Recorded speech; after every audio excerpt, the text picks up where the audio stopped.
So when we have a complicated formulation, or more formally we call it a complicated hypothesis, we have to be mindful that it is likely to overfit. So greater the power, greater the responsibility. So if you are using a complex or a complicated formulation, say a high degree polynomial model, we have to keep in mind that the degree of freedom is high, that it is very easy to get it wrong, to get things wrong, which means it is very easy to overfit. So what can we do here? So after all, we are learning based on the error incurred during the training. So if you remember, we take a training data point, we take its predictors, we set some coefficient values, we make the prediction, we then compute the difference between that predicted value and the true ground truth value or the true target variable value. That difference is what we call as the error. Then we have a cost function or an error function to take care of this error and update the coefficient values. Now, if that's the case, why not modify the error function to penalize the hypothesis complexity?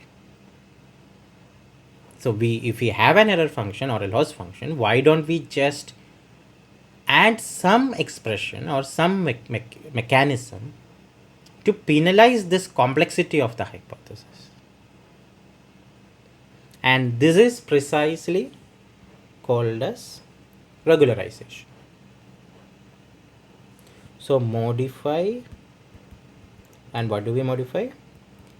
Error function. And why do we modify?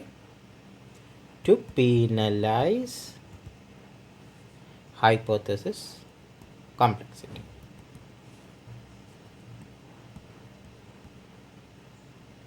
And this is called as regularization. And we will look into two of the regularization approaches. One is called as the Lasso, another is called as the Rich.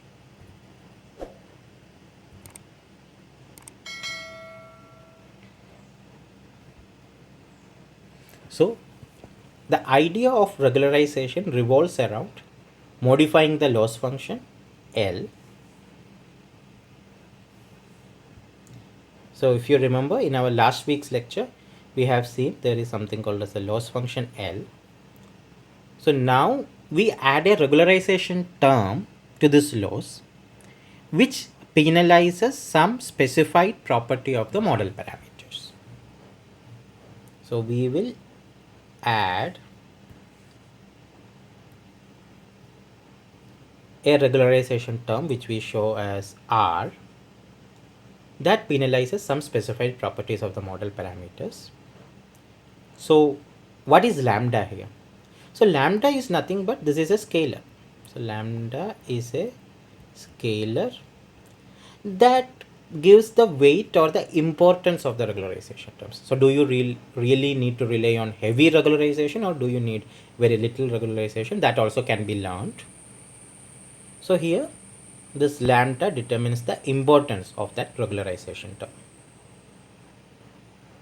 So fitting the model using the modified loss function LREG, where you have the loss component as well as the regularization component, would result in model parameters with desirable properties.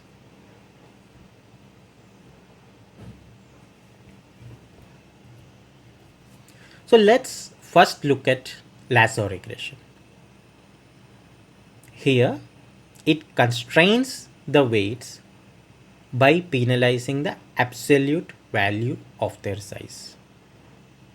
So we have discussed that for regression we have to penalize some specified property of the model parameters, and in this case when it comes to lasso we are penalize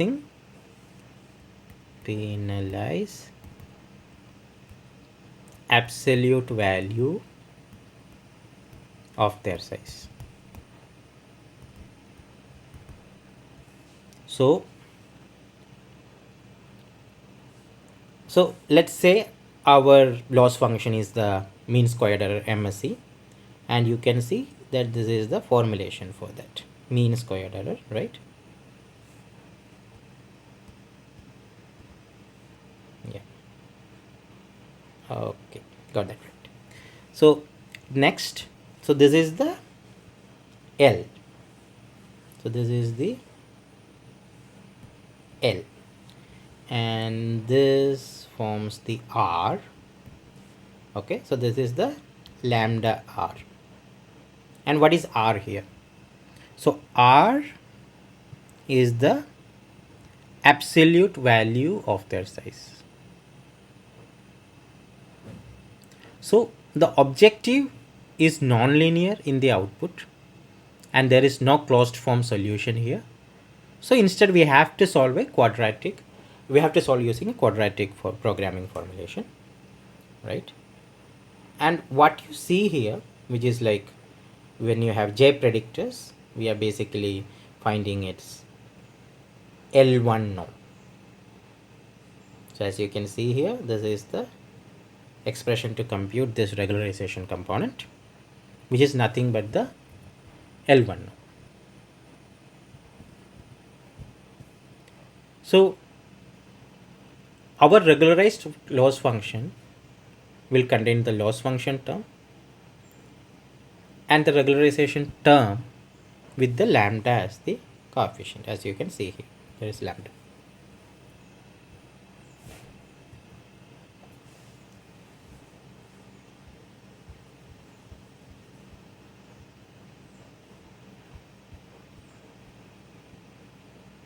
So we often say that Lasso is the loss function for L1 regularization, L1 regularization, because what we are finding is the L1 norm of the vector beta.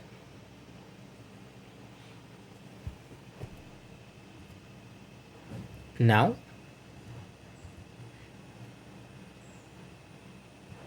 let's look at ridge regression.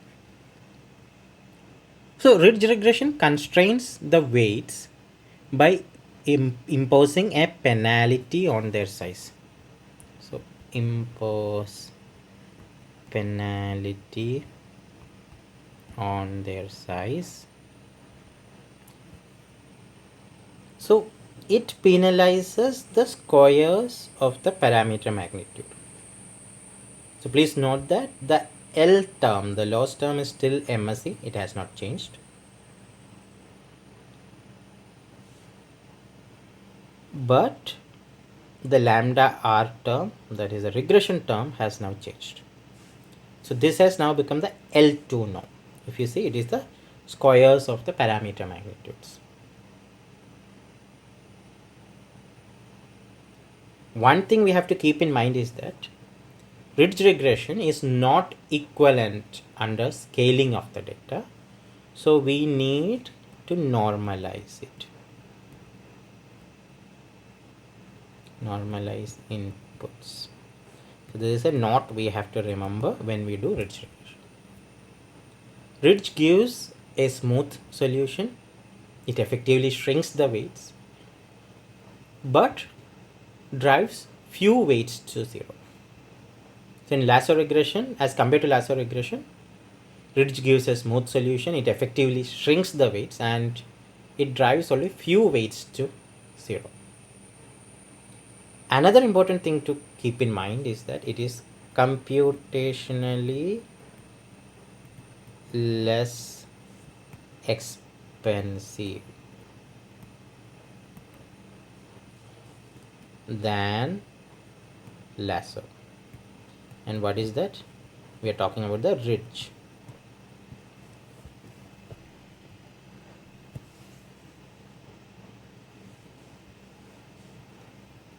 So it effectively penalizes the square of the parameter magnitudes, and hence we call it the L2 norm of the vector beta.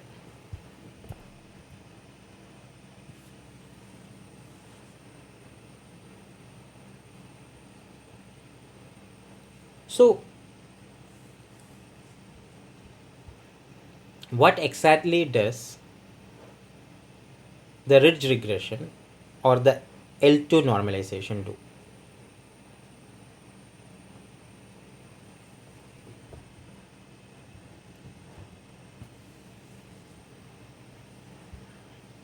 So if you look here, when lambda is equal to 0, so then it's not a big deal, right? If the lambda is equal to 0, which what I'm talking about here is that this whole term becomes 0, then it is the same as the regular least squares linear regression. It's not a big deal, right?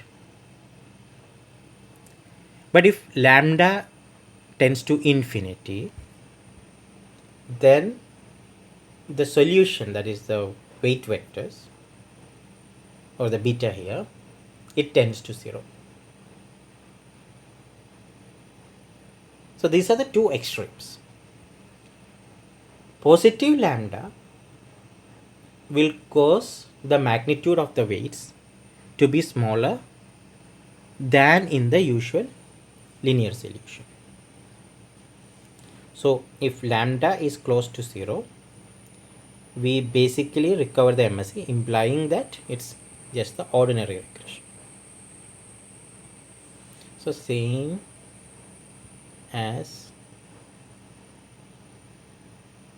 regression with no regularization. This is the case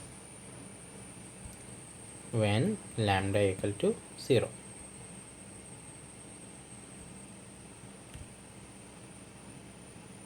When lambda tends to infinite, or when lambda is sufficiently large, the MSE term, the mean squared error or the loss component, will be insignificant, and the regularization term will force beta ridge and beta lasso to be close to 0. So when lambda, so how do we write it? So when lambda is sufficiently large, which I say lambda tends to infinity, the beta, which can be the ridge or lasso, depending on what you are currently considering, it tends to 0.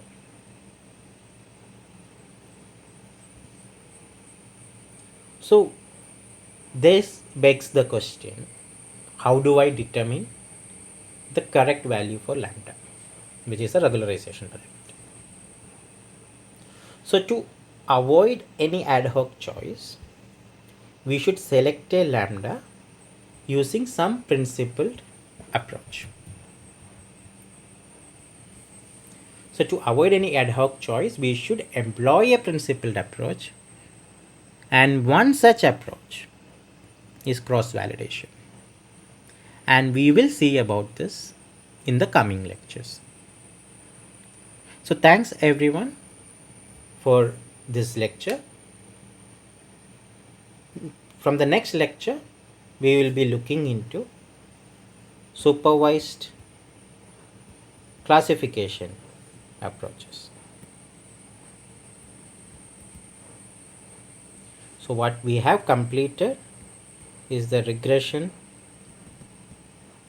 within supervised. We will start next, and what remains is unsupervised approaches. This is also remaining. So the next we start will be the classification approaches. Thank you.